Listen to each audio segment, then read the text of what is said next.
Ya, untuk pengantar mata kuliah ini namanya adalah pemrosesan bahasa alami.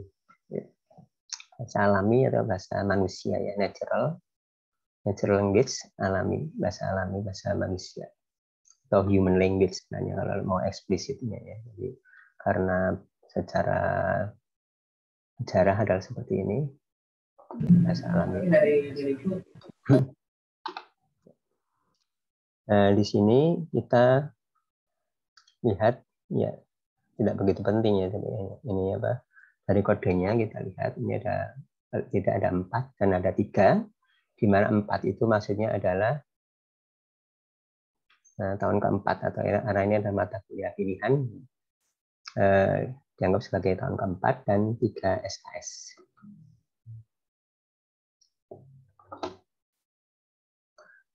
Ini nama saya. Kemudian saya biasanya menggunakan Telegram ya. Di samping dengan WA, tapi saya juga sering menggunakan Telegram, apalagi kalau untuk perkuliahan, karena ya sejauh yang saya tahu ini ada beberapa kelebihan Telegram di samping juga kelemahannya.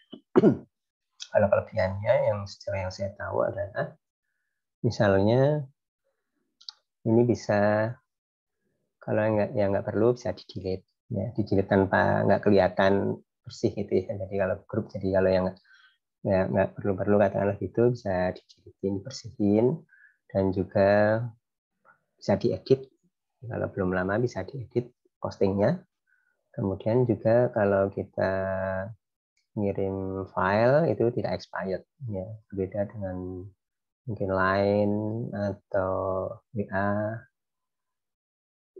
Dan juga meskipun HP-nya tidak hidup, ini Telegramnya bisa tanpa harus menghidupin HP. Ini salah satu beberapa yang membuat saya menggunakan Telegram di samping WA, karena banyak orang menggunakan WA, juga saya menggunakan WA juga.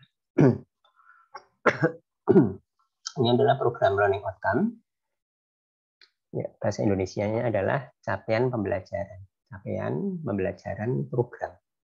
Capaian pembelajaran program studi. Program studi itu maksudnya di sini kita adalah program studi sarjana informatika, yaitu program studi sarjana informatika TELU, capaian pembelajaran yang mesti dicapai oleh mahasiswa kalau ingin lulus program studi S1 informatika, artinya ingin jadi lulus S1 di informatika TELU ya. Yaitu di prodi S1 informatika TELU itu ada beberapa daftar PLO. Nah, ini 2 di antaranya adalah ini. Jadi setiap mata kuliah itu harus nyantol ke PLO, nyantol atau katakanlah mendukung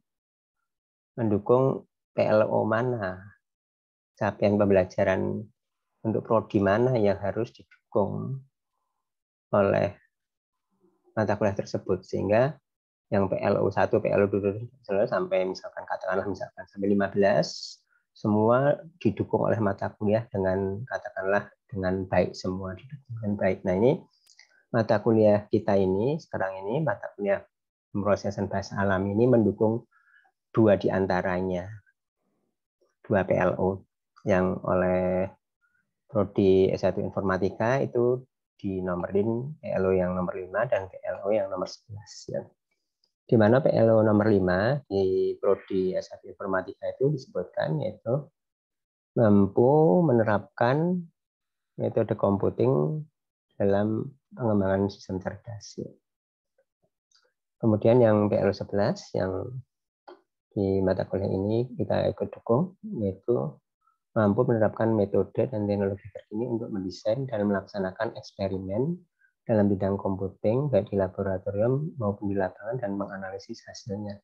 Ya, tentu PLO 5 dan juga PLO 11 ini tidak hanya satu-satunya mata kuliah ini, apalagi ini mata kuliah pilihan kan ya, tidak hanya didukung oleh mata kuliah pilihan pemrosesan bahasa alami ini, tapi supaya capaian pembelajaran S1 informatika, mahasiswa waktu lulus bisa seperti ini secara cukup komprehensif, itu didukung oleh beberapa mata kuliah, termasuk mata kuliah PPA ini.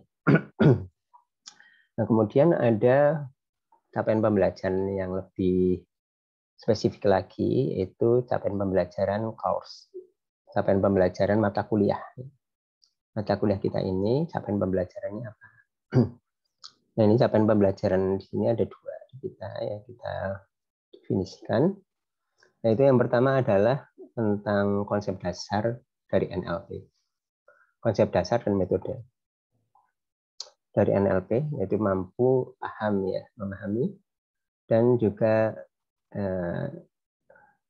memahami itu juga menjelaskan, memahami dan menjelaskan. Jadi konsep dasar dan metode.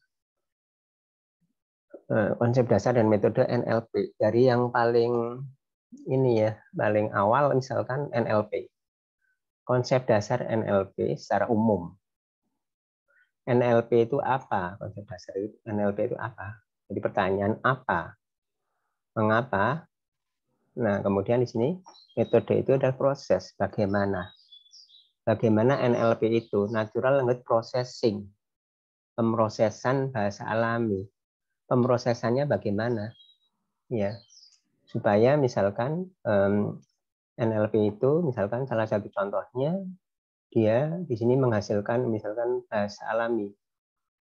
Ya, itu bagaimana supaya menghasilkan bahasa alami dengan input yang memang sudah ditentukan itu. Jadi apa, mengapa, ini konsep dasar, terutama di sini antara lain tahu input dan outputnya. Kemudian di sini bagaimana metodenya. Metode yang pertama, metode yang kedua, pendekatan pertama, pendekatan kedua, misalkan seperti itu. Nah, kemudian untuk yang CLO2 di sini adalah untuk eksperimen. Ya, untuk eksperimen, mendesain dan melaksanakan eksperimen. Di sini nanti akan kita lihat perlu praktek dengan tugas. Kemudian materi-materinya, ya, di sini di slide ini saya tuliskan dibagi menjadi dua, yaitu pra pekan UTS dan pasca pekan UTS. Ya, masing-masing ada 7 minggu, ada 7 materi ya. Di pra itu yang pertama adalah pra pekan UTS, pertama adalah pengantar PPA yang sekarang ini, sore ini kita laksanakan. Kemudian ada yang disebut dengan model bahasa. Apa itu model bahasa? Itu suatu hal yang sangat penting. Sangat penting, menarik ya saya kira. Itu model bahasa nanti akan kita pelajari dengan pendekatan yang apa disebut dengan N-gram. Atau statistikal atau probabilistik, ini menggunakan N-gram. Ya, menggunakan probabilistik, N-gram. Dan kemudian nanti dengan yang neural base. Ini berarti probabilistic base ini sebenarnya, ya, probabilistic base. Nah, kalau di sini adalah neural base. Sama-sama model bahasa. Kemudian untuk tahun-tahun sekarang, ya, tahun sekitar katakanlah mungkin 2013, 14, sekitar itu ya. Sampai sekarang kita salah satu trennya itu menggunakan neural base atau deep learning. Nah, sehingga kita juga di sini kita ada review learning ya, machine learning di sini, khususnya deep learning. Saya kira kita sudah mempelajari ya tentang machine learning dari mata kuliah AI, mata kuliah pembelajaran mesin, kemudian barangkali sebagian yang mengambil data mining. Di situ data mining sama machine learning itu sangat-sangat dekat. Ya. Kemudian terutama di sini kita akan mereview lagi, mempelajari lagi, sehingga mudah-mudahan ingat lagi atau memperdalam atau mungkin belum dipelajari secara lebih mendetail. di sini agak lebih detail sedikit ya. Terutama adalah machine learning, khususnya adalah yang neural base, yang cocok untuk NLP, mempunyai karakteristik cocok untuk NLP, di mana salah satu karakteristik penting di NLP yaitu bahasa ya di sini adalah salah satunya ya adalah sekuensial, ada urutan. Nah ini oleh karena itu nanti kita akan belajar ya terutama yang ada urutan. Tapi kita akan belajar dasar dulu, dasar neural network dan dasar deep learning. Kemudian juga yang berikutnya, pertemuan yang keempat ini masih mereview lagi, ini adalah neural network yang recurrent, ya. Yang sekuensial, termasuk ini yang generasi berikutnya yang dari RNN ini. Ya, dan ada beberapa ini lebih detailnya lagi. Nah, kemudian kita belajar lagi, ulangi lagi.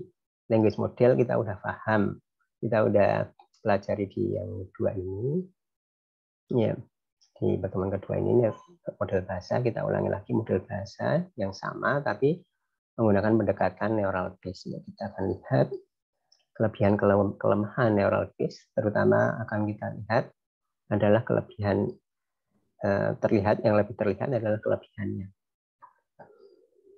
Nanti akan kita lihat, dan tadi saya sampaikan ya, bahwa untuk akhir-akhir ini kita banyak menggunakan metode-metodenya, pendekatan-pendekatannya itu lebih ke learning, khususnya neural based learning. Itu karena memang mendukung ya. Jadi kalau kondisinya mendukung, kalau kita mengulangi lagi, melihat lagi, mengingat-ingat lagi tentang pembelajaran mesin salah satunya, karena misalkan dari sisi hardware-nya, misalkan dari sisi software-nya, software itu adalah framework atau library-nya yang semakin memudahkan, lebih high level gitu ya. Ya, kemudian juga tentunya yang sangat penting juga adalah juga karena dari sisi hardware dan dari sisi software untuk implementasinya bisa, sehingga risetnya juga sangat berkembang, sehingga secara teoritis, secara konsepnya, pembuatan neural base, arsitektur neural base untuk salah satunya juga untuk nanti kebutuhan untuk bahasa ini, di samping juga secara lebih umum bahasa ini, jadi semakin berkembang juga. Jadi dari 3 komponen itu saling mendukung sehingga semakin lebih memudahkan, memungkinkan untuk diimplementasikan di antara lain di NLP ini. Sehingga kita pelajari juga beberapa di antaranya bawah-bawah nanti bagaimana pendekatan neural. Kemudian di sini ini adalah ada level morfologis ya. Jadi di bahasa itu atau ilmu bahasa atau linguistik dan juga terkait dengan natural language processing, ini adalah kita bisa katakan ada level-level. Ini level yang bawah itu adalah morfologi. Di mana level morfologi ini maksudnya adalah kata. Ya, jadi kita menyoroti kata, sebuah kata. Baik kata itu yang sendiri, artinya sebuah kata gitu aja sendiri tanpa konteks, atau kata dalam konteks. Dalam konteks itu dalam konteks sebuah kalimat. Tapi kita menyorotinya katanya dalam sebuah konteks ya. Misalkan contohnya sebuah morfologi ya. Salah satunya morfologi itu ada cukup banyak. Salah satunya adalah yang dasar, penting, dan relatif sederhana. Itu adalah post tagging. Ya, post tagging ini adalah bab yang sangat dasar, penting, tapi juga relatif sederhana dalam arti secara NLP itu sebenarnya udah advance ini ya, teorinya udah. Nah, kita akan pelajari di sini, termasuk di sini nanti ada yang non neural. Nah, kemudian di sini level yang lebih atas lagi, lebih luas lagi, lebih tinggi lagi, yaitu sintaksis, yaitu kalimat. Jadi bukan hanya satu kata, tapi adalah kalimatnya. Kita tahu ada kalimat yang mempunyai kalimat itu mempunyai makna yang lengkap ya. Ya. Ini salah satunya adalah bagaimana sebuah kalimat itu dibangun pohon kalimatnya, pohon sintaksnya. Apa itu pohon sintaks? Yang jelas pohon, berupa pohon. Pohon itu ada root-nya, kemudian berupa pohon gitu ya, seperti taksonomi gitu ya. Nah, kemudian pohon sintaks gunanya untuk apa? Secara singkat, salah satunya digunakan untuk mengecek, ya, misalkan mengecek apakah kalimat itu sesuai dengan aturan bahasa. Sebuah kalimat bahasa Indonesia dicek sintaks parsing. Oh, ternyata sintaks error atau sintaksnya benar gitu ya. Kalau seperti di bahasa pemrograman, kita waktu compile atau waktu ini ya, waktu compile atau mungkin waktu kita cek atau kita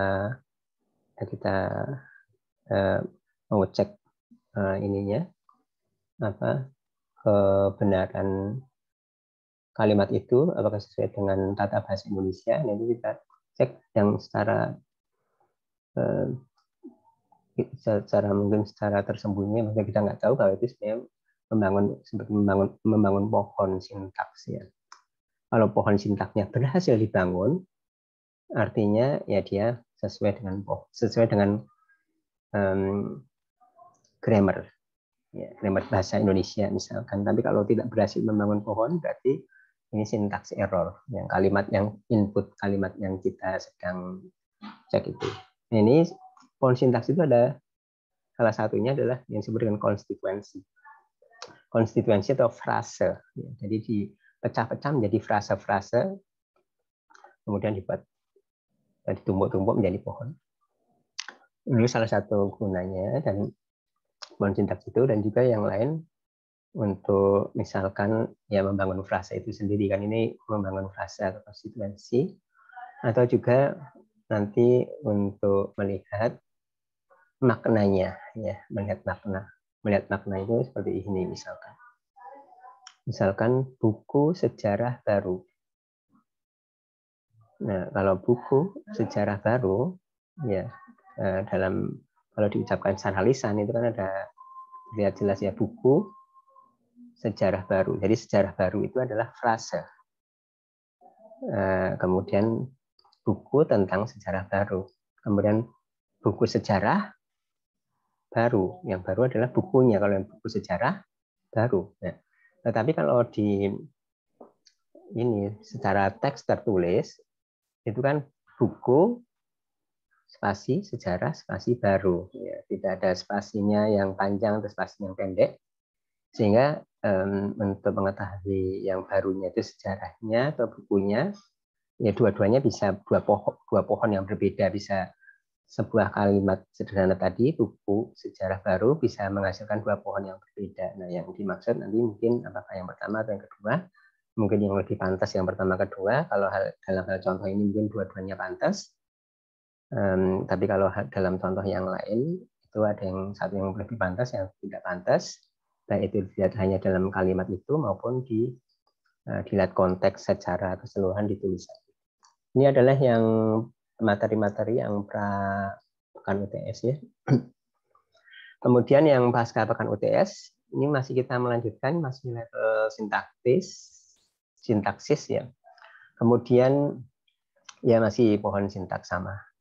Tapi hanya pendekatannya yang berbeda ya. Jadi ada kelebihan dan kekurangan masing-masing. Pohon sintaks yang dependensi ini sebenarnya udah lebih dari sisi di bahasa lebih lama daripada yang konstituensi. Tapi dari sisi NLP, dari sisi komputer, dependensi ini lebih baru. Dan karena ini ada kelebihannya, sehingga ini untuk komputasi, nah ini untuk keperluan pemrosesan komputasi, maka ini juga banyak dipelajari lagi. Ya. Ya baik, tadi di awal-awal ada yang non neural, ada yang neural, dan juga untuk yang pembangunan pohon bisa neural, bisa non. Kemudian level lebih tinggi lagi, ini adalah semantik. Level semantik ini ada 2 juga, di mana level semantik yang pertama adalah yang kalimat di sini, makna kalimat.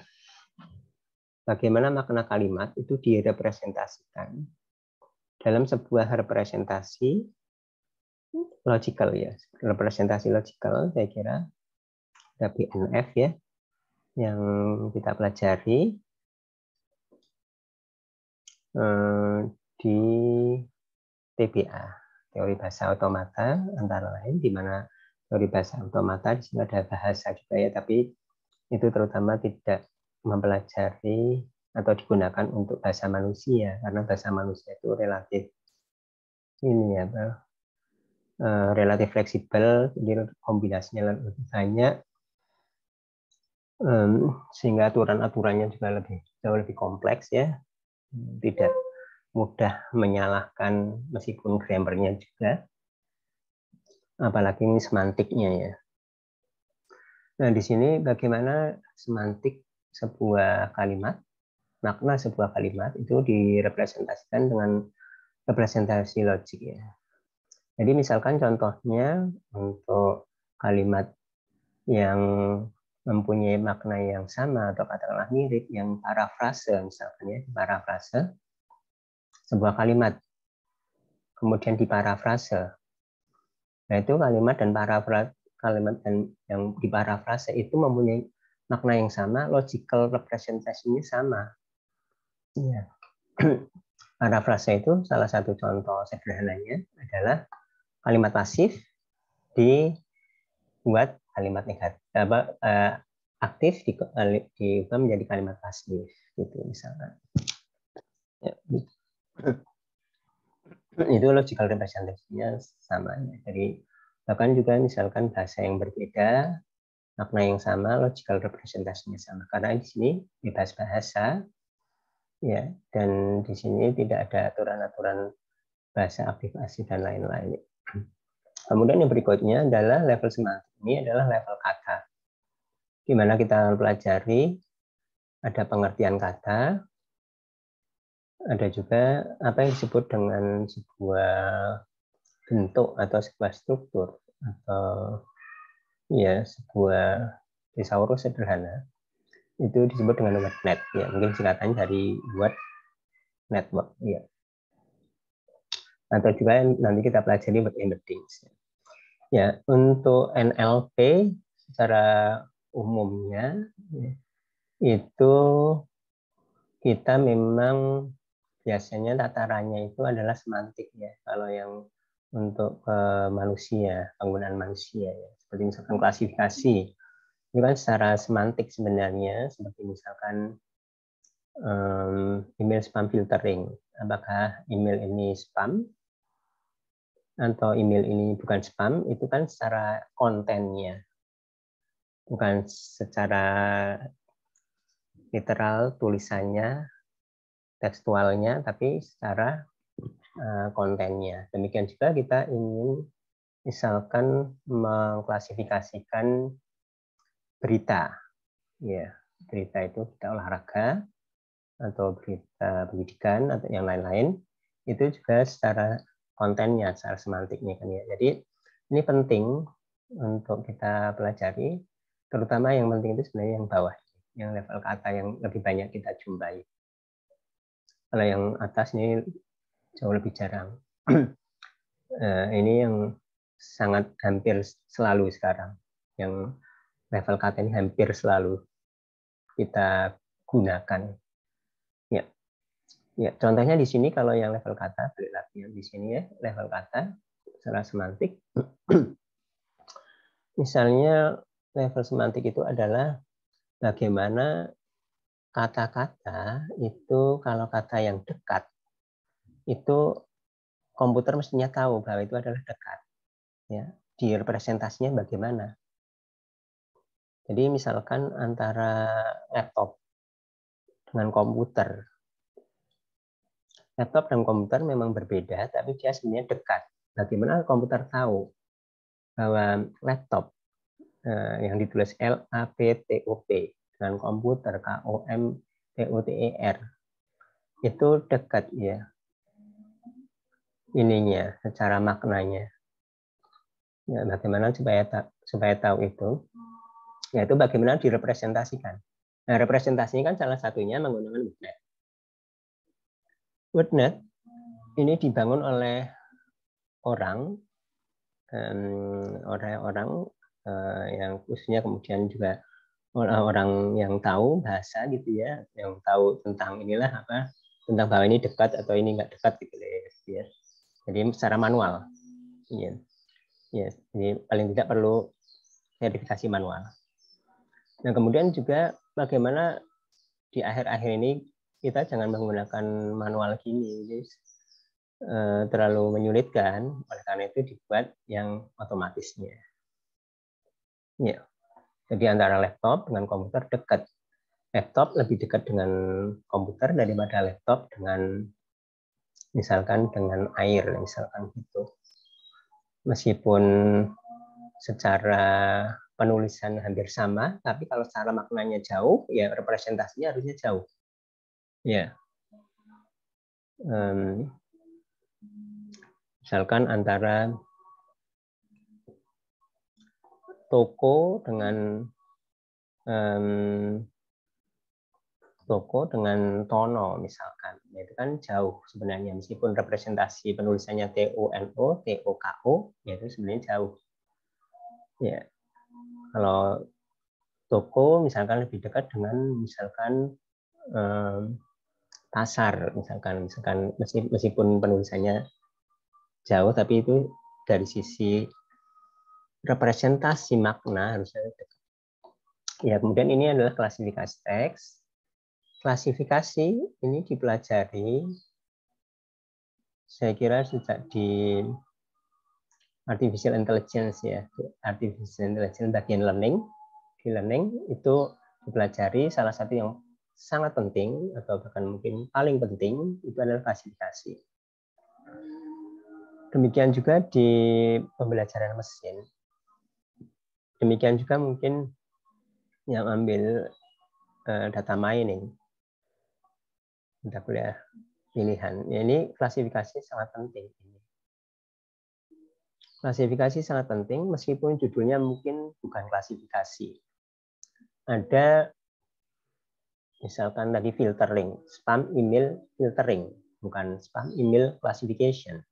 Karena memang memfilter, ya memfilter itu kan, memfilter yang spam itu difilter, disaring. Nah, penyaringan itu kan sebenarnya itu klasifikasi. Ya, kalau secara ininya, secara pekerjaannya sebenarnya klasifikasi. Ya. Dan banyak yang lain lagi ya. Seperti contohnya nanti kalau pembuatan pohon sintaks pun ini ada salah satu pendekatannya yang penting, yang populer itu juga sebenarnya adalah klasifikasi.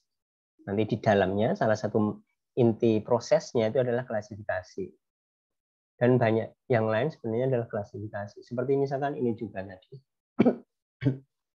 Post tagging ya, sebelum yang pra UTS tadi ada post tagging. Nah, post tagging itu misalkan sebuah kata ini masuk kata benda atau kata kerja dalam sebuah konteks itu. Nah, ini kan sebenarnya klasifikasi juga. Ya, klasifikasi tapi untuk level kata yang kelasnya itu adalah kelas kata atau part of speech. Iya. Ya, jadi klasifikasi sangat penting. Ya, tadi saya kelewat di sini word sense ini adalah pengertian-pengertian kata ya. Jadi pengertian kata, sebuah kata itu bisa mempunyai pengertian yang berbeda-beda. Kita bisa melihat antara lain kalau di kamus KBBI atau kamus-kamus yang lain, termasuk juga di WordNet ya. Mungkin saya lihatin ini.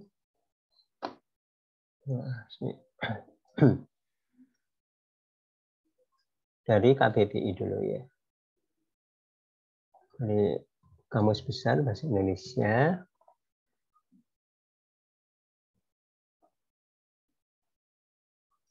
Misalnya apa? Kata yang ini, yang mempunyai pengertian lebih dari satu.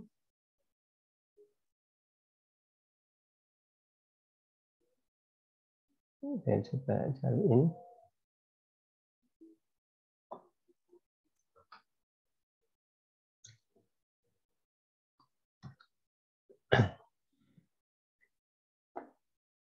Ya, ini contoh populer saya kira ya.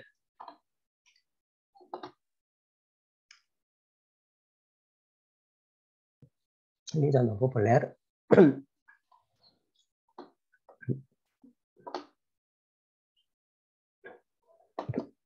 Ya, ini contoh populer ya. Tahu.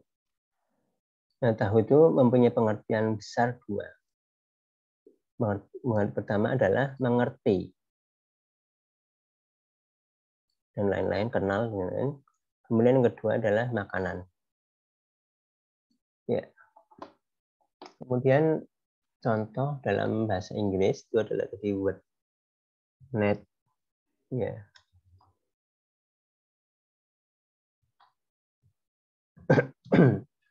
Net ya. Ya, ini contoh. Di sini ada car ya. Ya, ini ada pengertian macam-macam. Sama-sama masih noun. Yang pengertian pertama adalah motor vehicle with four wheels.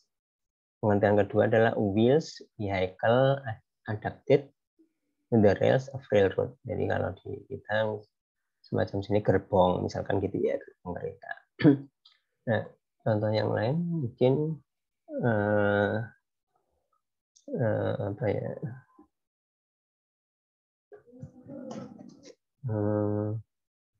Yang bisa noun, bisa verb. Ini.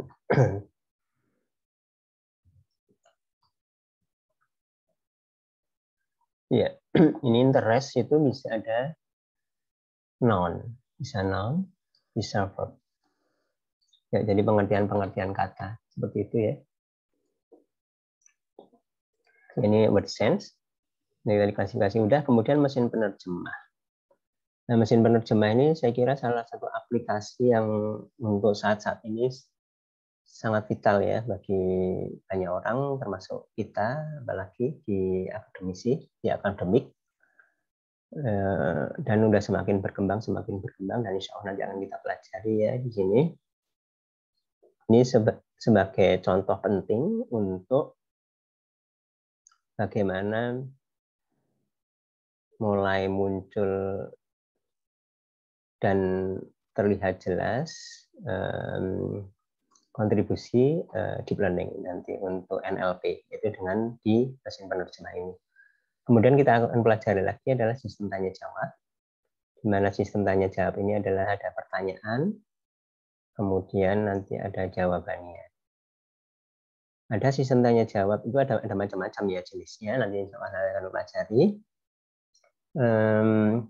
Pertanyaannya, kalau pertanyaannya apa ibu kota Indonesia, apa, jadi pertanyaan apa itu relatif mudah. Kalau pertanyaannya mengapa, nah itu jauh lebih sulit ya kalau pertanyaannya mengapa. Kemudian kalau pertanyaannya apalagi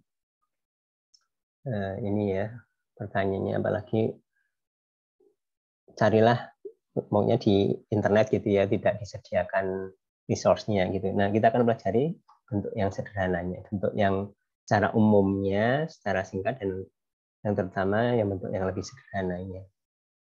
Bentuk sederhana itu artinya bisa sebagai dasar untuk bentuk yang lebih umum. Nah, kemudian yang berikutnya adalah chatbot dan sistem dialog. Ya, jadi di sini ada interaksi. Kalau sistem tanya jawab, ada interaksi hanya pertanyaan jawaban. Kemudian ada pertanyaan berikutnya, pertanyaan kedua, misalkan itu tidak ada hubungannya dengan pertanyaan pertama, tidak ada hubungannya, atau maksud saya itu untuk menjawab pertanyaan kedua itu independen terhadap menjawab pertanyaan yang sebelumnya, atau tidak boleh lihat atau ini apa ya tidak ada kaitannya gitu ya. Nah kalau yang ini chatbot ini kan interaksi antara user atau klien ya dengan sistem, sehingga waktu ngobrolnya kayak itu resmi ya tidak resmi untuk ngobrol aja ataupun ngobrol yang ya dalam tanda petik resmi itu maksudnya ada keperluan tertentu lah, misalnya ada keperluan tertentu untuk booking tiket atau apa gitu ya di sini untuk booking tiket atau untuk konsultasi psikologi gitu ya ada juga nanti ya. Nah di sini perlu melihat dan memahami percakapan, fragmen-fragmen, potongan-potongan percakapan yang sebelumnya. Ini salah satu bentuk yang ini ya, yang NLP yang kompleks sih. Insya Allah akan kita pelajari dasar-dasarnya. Ya, kemudian ya referensinya ada speech and language processing. Ini suatu referensi yang sangat populer. Speech and language processing yang 3 ya, ini ya apa? Yang sekarang ini ya, speech language processing 3 ini masih draft, tapi sudah semakin lengkap. Kita lihat. Terus diperbaiki artinya sesuai dengan metode-metode atau perkembangan yang terkini ya. Untuk yang edisi 2 sendiri ada, tapi sudah cukup lama dan secara konsep dasar memang masih banyak samanya, tetapi tentang penyelesaiannya dan juga ada beberapa aplikasi dan tasnya juga ya semakin mempunyai fitur-fitur yang baru. Ini adalah yang edisi 3 yang kita bisa download dan banyak digunakan di berbagai kuliah di berbagai universitas, ya termasuk saya banyak belajar dari sini. Saya banyak mengambil dari sini. Dari misalkan tadi ada semantik kata, di sini saya ambil banyak dari sini, language model banyak dari sini, dan juga dari yang lain ini dari Stanford ya.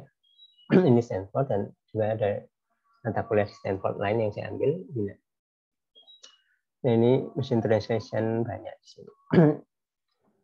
Ya, kemudian yang berikutnya ini adalah buku yang versi draftnya bisa kita ambil versi draft secara full text-nya. Kalau saya bandingkan antara yang versi draft dengan versi yang bukan draft, yang maksudnya buku yang berbayar ya, saya sendiri tidak punya buku yang berbayar.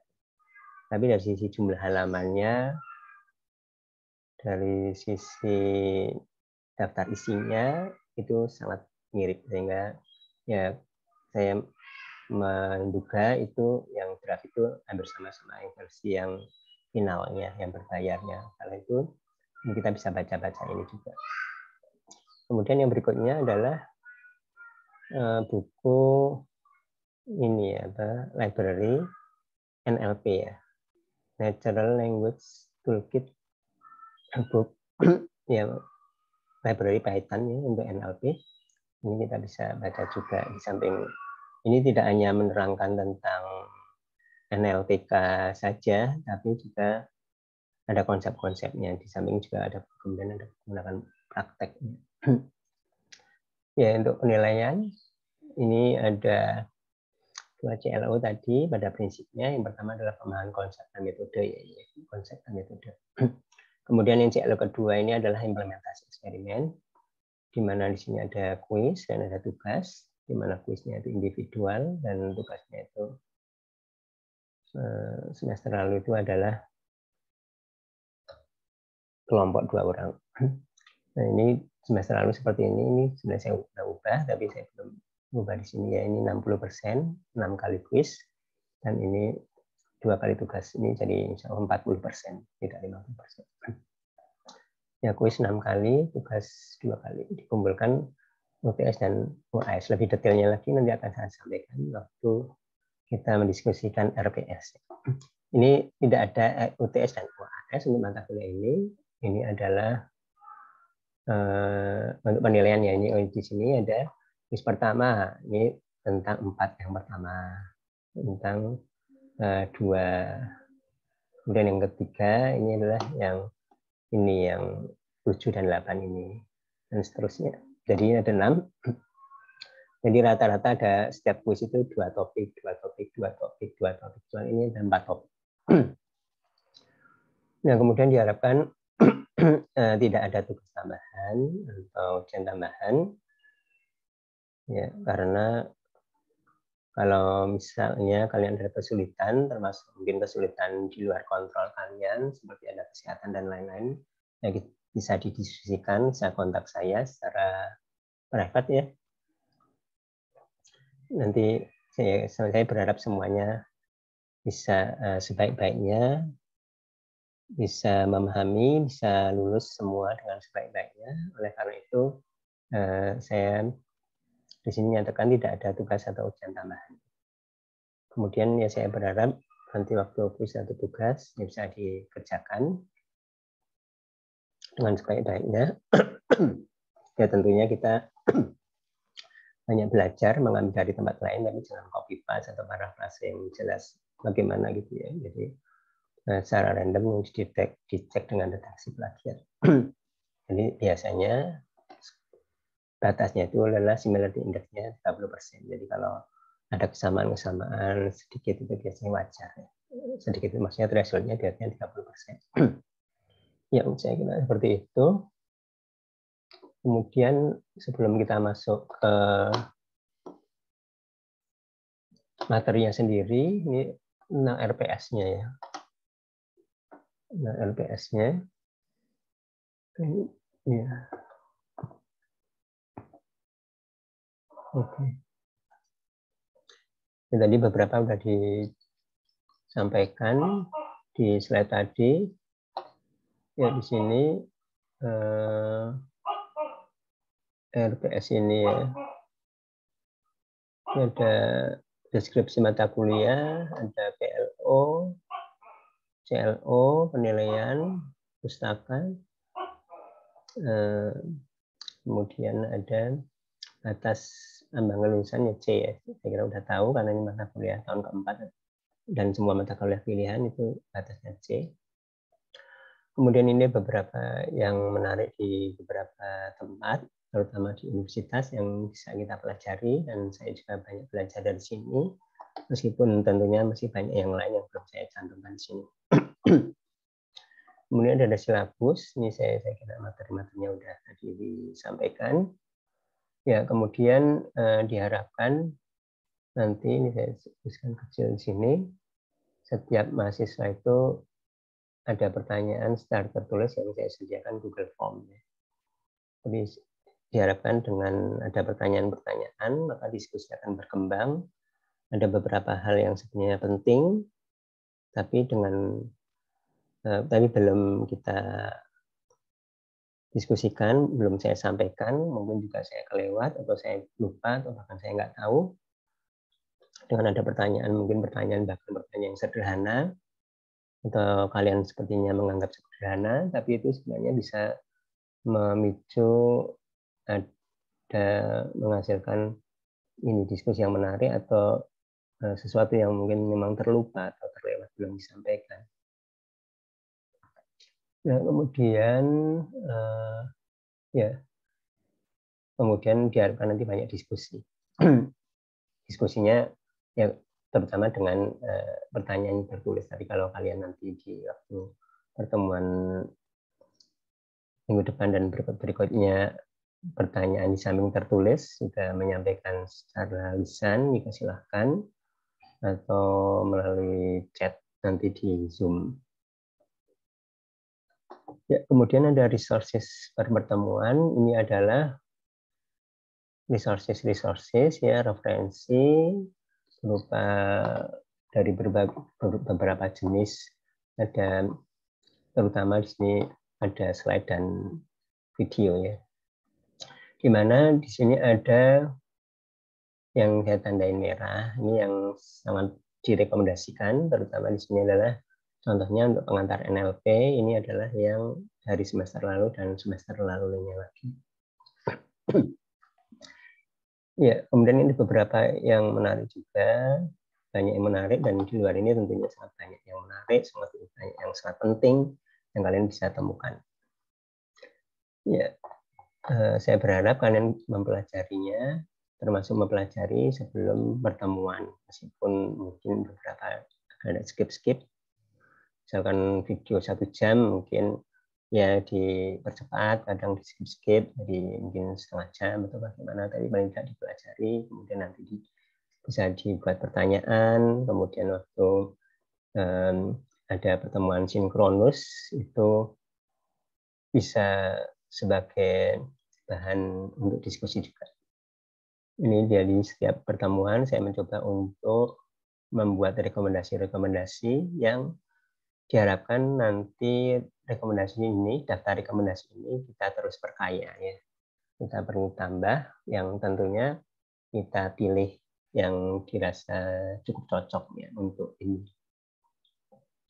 Ya, ini ada dari pertemuan sampai ini pertemuan ke-5, pertemuan ke-6, pertemuan ke-7, pertemuan ke-8, pertemuan ke-9.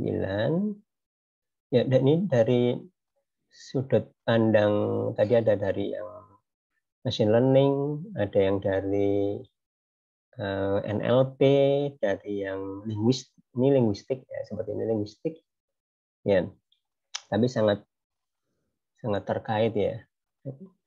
Kemudian pertemuan-pertemuan selanjutnya 10, 11, 12, 13, dan pertemuan ke-14 ya.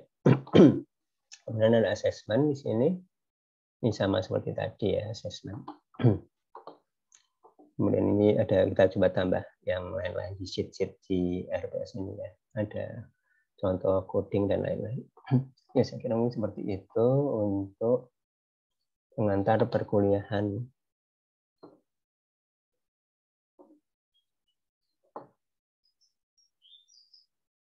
Silakan, mungkin ada pertanyaan untuk pengantar perkuliahan.